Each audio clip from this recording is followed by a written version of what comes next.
Bismillahirrahmanirrahim. Assalamualaikum warahmatullahi wabarakatuh. Alhamdulillahirabbil alamin. Wassalatu wassalamu ala asrafil anbiya'i wal mursalin sayyidina wa maulana Muhammadin wa ala alihi wa washabihi ajma'in. Amma ba'du. Wa qala Allah ta'ala fi kitabil karim, a'udzu billahi minasyaitonir rajim. Bismillahirrahmanirrahim. Ya ayyuhalladzina amanu kutiba 'alaikumus syiyam kama kutiba 'alal ladzina min qablikum la'allakum tattaqun. Wa in ta'uddu ni'matallahi la tuhsuha. Innal insana ladzalumun kafar. Shadaqallahul adzim. Ma'asyiral muslimin, jamaah tarawih yang dimuliakan Allah. Pertama-tama dan paling utama, marilah kita memanjatkan puji syukur kehadirat Allah Subhanahu wa taala yang mana pada malam hari ini, yaitu malam ke-12, berarti kita sudah menjalankan ibadah puasa selama 11 hari. Jadi malam ke-11 yang terasa, yang mungkin terasa buat kita lapar haus yang sudah kita alami selama 11 hari. Alhamdulillah kita masih dapat melaksanakan ibadah puasa dengan sebaik-baiknya. Mudah-mudahan sisa yang masih panjang ini, yang lebih dari 50 separuhnya, kita dapat laksanakan dengan sebaik-baiknya. Salawat dan salam semoga tercurah pada junjungan kita Nabi besar Muhammad SAW serta para keluarganya dan para sahabatnya dan kita selaku umatnya. Mudah-mudahan kita selalu istiqomah di dalam menjalankan perintah-perintahnya dan menjauhi larang-larangannya. Mudah-mudahan kita mendapat syafaat darinya di yaumil akhir, amin ya rabbal alamin. Bapak dan Ibu jamaah tarawih yang dimuliakan Allah, begitu banyak nikmat yang Allah berikan kepada kita, sehingga apabila kita akan menghitung nikmat-nikmat Allah yang sudah kita rasakan, saya tidak akan mungkin bisa kita hitung. Wa in ta'uddu ni'matallahi la tuhsuha. Berbicara masalah nikmat, Rasulullah pernah menyampaikan kepada para sahabatnya, telah menceritakan Rasulullah kepada sahabatnya bahwa ketika pada zaman Nabi Musa ada tiga orang yang dua orang mempunyai penyakit, yang satu orang lagi adalah orang yang buta. Yang pertama adalah orang yang memiliki penyakit kusta. Kemudian yang kedua adalah orang yang memiliki penyakit kulit.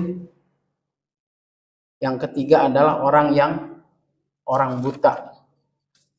Ketiga-tiganya ini dijauhi oleh saudara-saudaranya, dijauhi oleh teman-teman dan kerabatnya. Kemudian Allah mengutus malaikat untuk menyampaikan kepada tiga orang buta ini.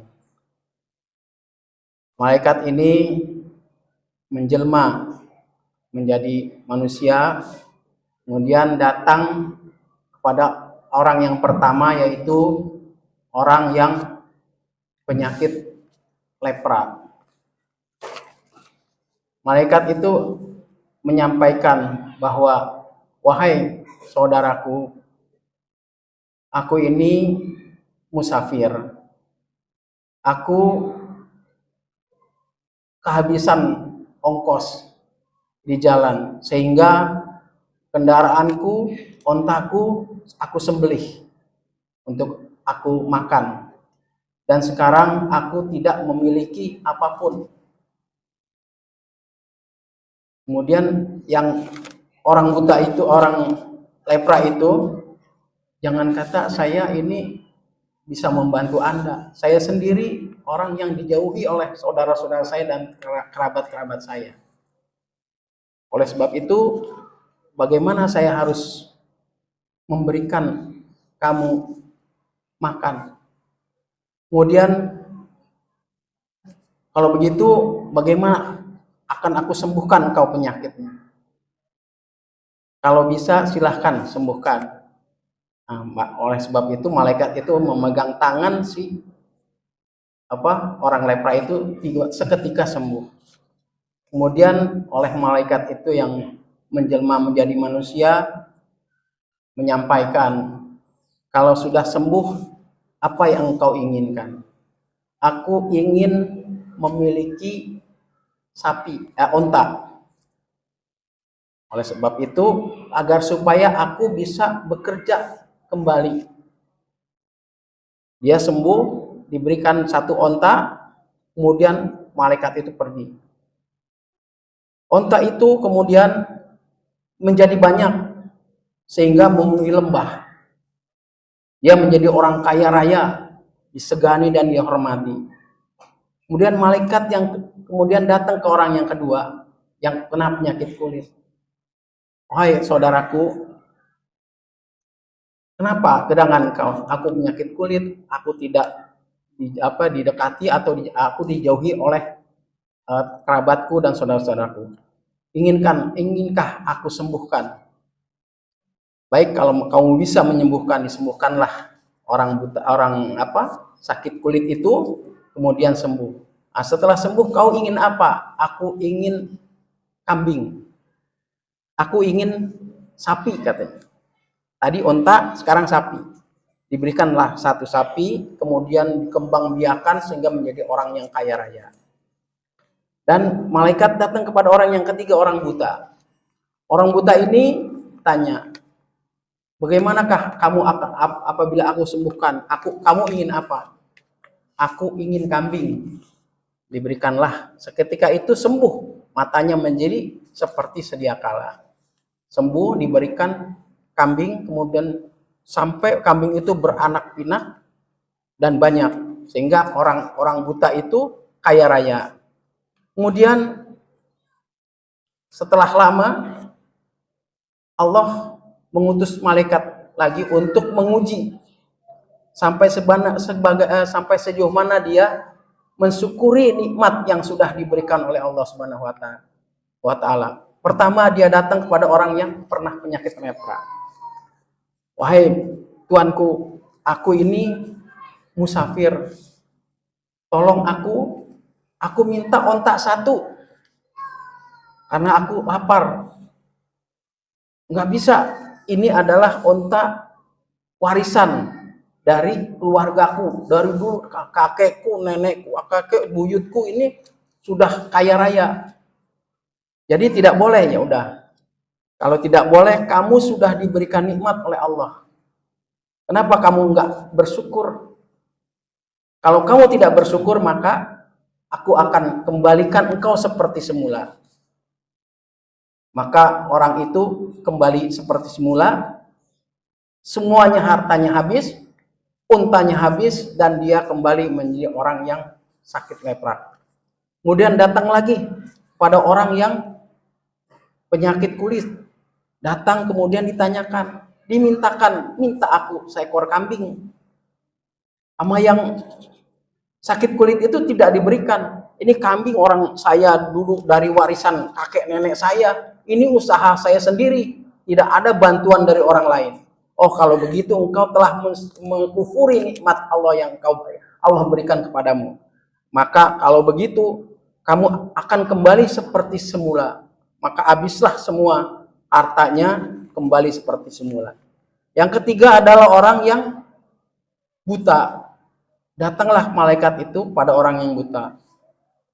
Malaikat itu minta kambing dari orang yang buta. Wahai saudaraku, aku tersesat di jalan, hartaku habis, perbekalanku habis, aku minta 1 ekor kambing.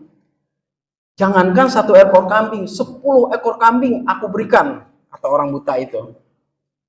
Jangankan 1 ekor kambing, ambillah, karena ini adalah anugerah Allah Subhanahu wa taala. Ini nikmat Allah Subhanahu wa taala yang telah dititipkan kepadaku. Maka orang itu tidak menjadi miskin, bahkan menjadi kaya. Jadi itulah, kalau kita mensyukuri nikmat-nikmat Allah yang Allah berikan kepada kita, maka Allah janji di dalam Al-Quran, la in syakartum la azidannakum wa la in kafartum inna adzabi lasyadid. Apabila engkau mensyukuri nikmat yang aku berikan kepadamu, maka akan aku tambah. Tapi apabila engkau mengkufuri nikmat yang aku berikan, maka ingat, azabku ini sangat pedih. Kita diberikan umur panjang, sehingga ada yang sudah mencapai 50 tahun, ada yang mencapai 60 tahun, bahkan pula ada yang mencapai sampai 70 tahun. Berbahagialah orang yang sudah memiliki umur sampai 50, 60, dan 70.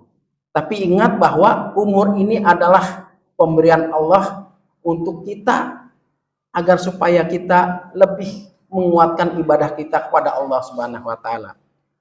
Di dalam hadis qudsi diriwayatkan oleh Imam Hakim dari sahabat Utsman bin Affan, idza balagha abdi arba'ina sanatan sholihan afaituhu minal bala'i salasi minal junudi wal juramil baros. Apabila hambaku telah sampai 40 tahun umurnya dan orang itu dalam keadaan soleh, aku jauhkan orang itu dari 3 macam penyakit.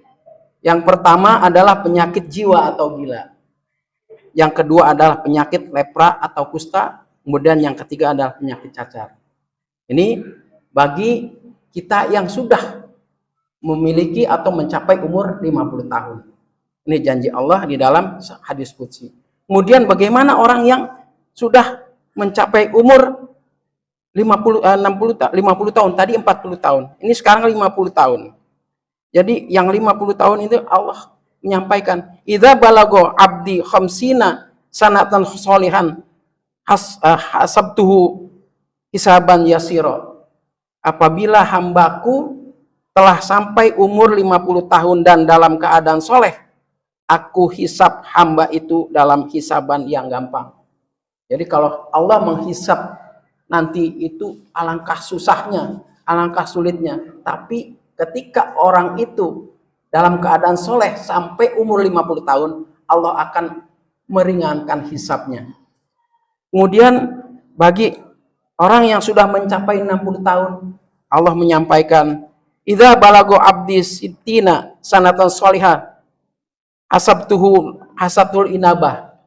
Apabila hambaku telah sampai umur 60 tahun dan dalam keadaan soleh, aku sayangi orang itu ketika dia kembali kepada Allah di akhirat kelak. Kemudian bagi yang sudah mencapai umur 70 tahun, idza balagha abdi sab'ina sanatan habbatuhu malaikat. Apabila hambaku telah sampai umur 70 tahun dan dalam keadaan soleh, para malaikat akan mengasihi dia. Jadi 3 orang yang sudah memiliki umur begitu, sampai dari 40 tahun sampai 70 tahun, Allah akan berikan kemudahan-kemudahan. Oleh sebab itu, waktu kita sampai Ramadan yang akan datang masih lumayan, masih lama, hampir lebih dari separuh lagi. Gunakanlah Ramadan yang tinggal sekitar 28 hari lagi, 18 hari lagi. Mudah-mudahan Ramadan itu kita bisa lalui dengan sebaik-baiknya, kita dulang pahala sebanyak-banyaknya, agar kita nanti memperoleh bekal hidup kita untuk menjalani hidup di akhirat nanti. Barangkali itu saja yang dapat saya sampaikan. Mudah-mudahan bermanfaat bagi Bapak dan Ibu sekalian, para jamaah sholat raweh. Saya mohon maaf apabila ada hal-hal yang kurang berkenan di hati Bapak dan Ibu sekalian. Mohon dibuka pintu maaf sebesar-besarnya. Billahi taufik wal hidayah. Wassalamualaikum warahmatullahi wabarakatuh.